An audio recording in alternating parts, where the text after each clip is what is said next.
So I started the project by taking the piece of lumber down to a more manageable size. Then I'm going to plane two sides of it so that they are perpendicular to each other.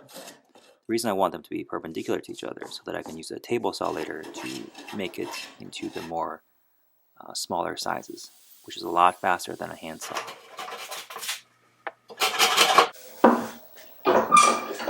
Alright, so planing this thing square is a pain, because planing with something with this much figure is like planing end grain all the time. Except the end grains, they're not all this direction, they're kind of going this direction, and it's constantly shifting. So I wrapped the walnut up in some masking tape so I can use knife lines to indicate where the mortises for where the drawers are going to be. Because, well, trying to draw a pencil line on walnut, it's kind of hard to see.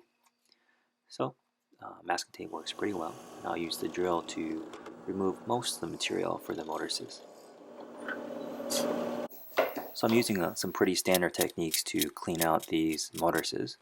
One thing about this really figured walnut is that there are some knots in the bottom of it that have to be very, very hard. I couldn't chisel it out, so I had to use the drill press like I would use maybe an end mill.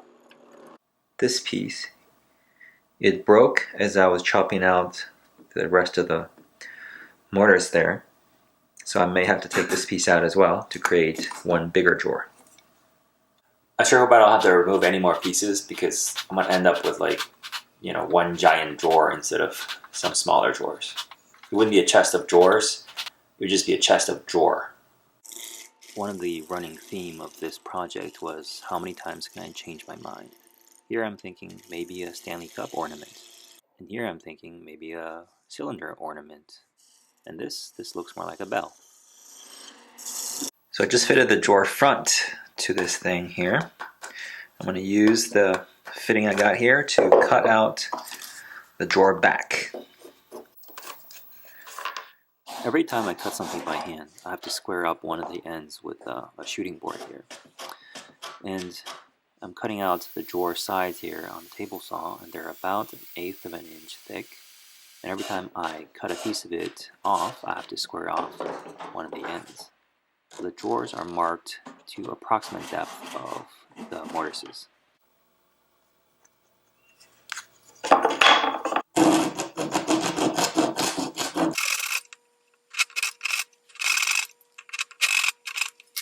I'm cleaning up some of these crosscuts with my chisel. I think this might be the smallest dovetail I've ever cut.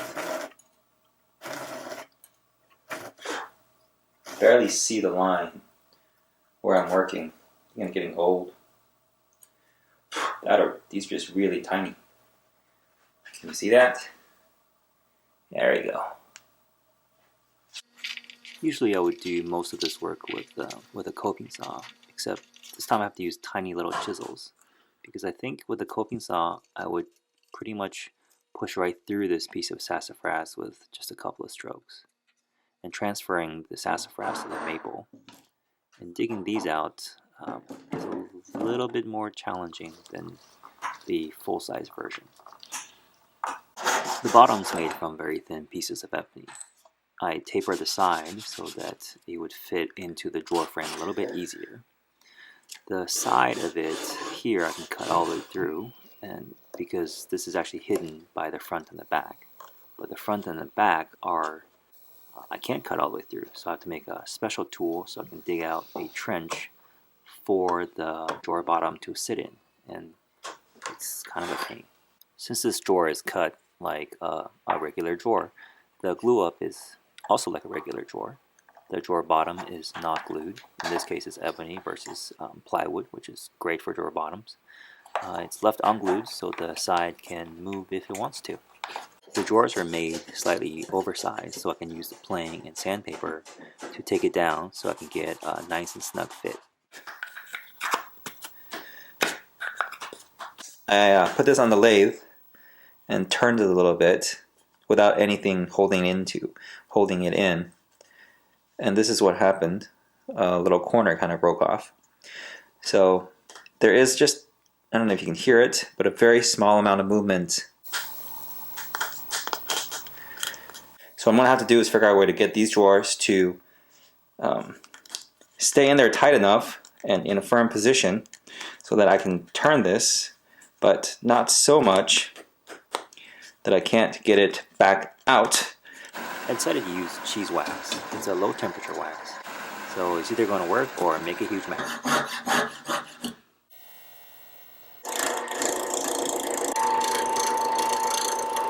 Alright, so after a bit of turning, this is actually working out really well. The drawers are in there nice and snug. There is no movement at all, and the wax is working out really well.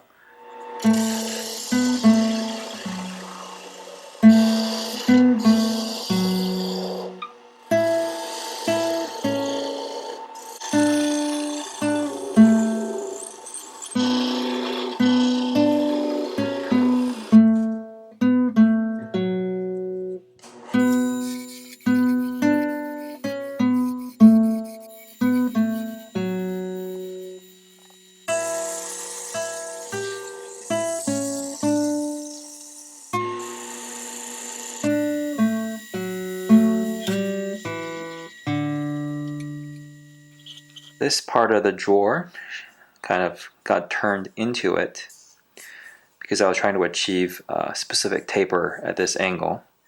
So to get the drawers out, I made these little holes. The idea is to use something like this to push it in. Alright, get that hooked on there and see if you can't pull it out. So I haven't tried this before, so we'll see if it works. Alright, so there you go. I was a little concerned about being able to get all the wax off, but between the chisel and the sandpaper, all the wax came right off. I'm applying a bit of linseed oil here, and this is by far my favorite step of any wood project. It really sort of turns the ugly duckling into a beautiful swan. I hope you enjoyed the build process for this little ornament. When I started, I wanted to make a chest of drawers in the shape of a cylinder, but as I was turning, I changed my mind several times and ended up in the shape of a mushroom. So that's just all part of the process. I also learned a lot from making this simple little ornament, especially about centering things on the lathe, and also about creating textures on the finish. So I made this as part of the 2015 Christmas Ornament Woodturning Challenge hosted by Alan Stratton and Carl Jacobson. So if you're in the mood to see a lot of things spin, then I suggest you check out the playlist. Glamour shots are coming up. Thanks for stopping by, and I hope to see you again.